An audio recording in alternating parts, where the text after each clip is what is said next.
Gapirmayman, faqat uraman, sindiraman. Uraveraymi?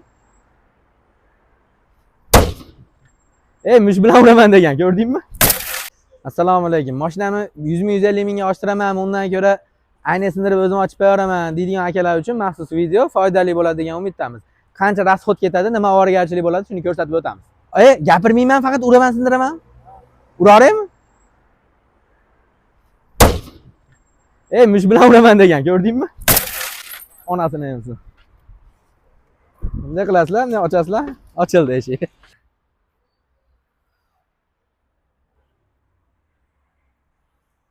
Ekan.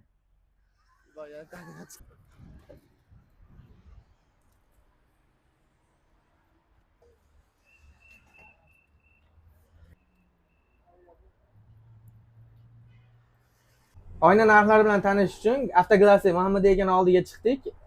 Hozir eng ommabop mashinalar narxlari bilan tanishamiz. Aka yonbosh aynalar sizga masalan. Yonbosh aynalar biz endi ochasiz, mashina ochamiz. Shu ko'pchilik savol bo'ladi.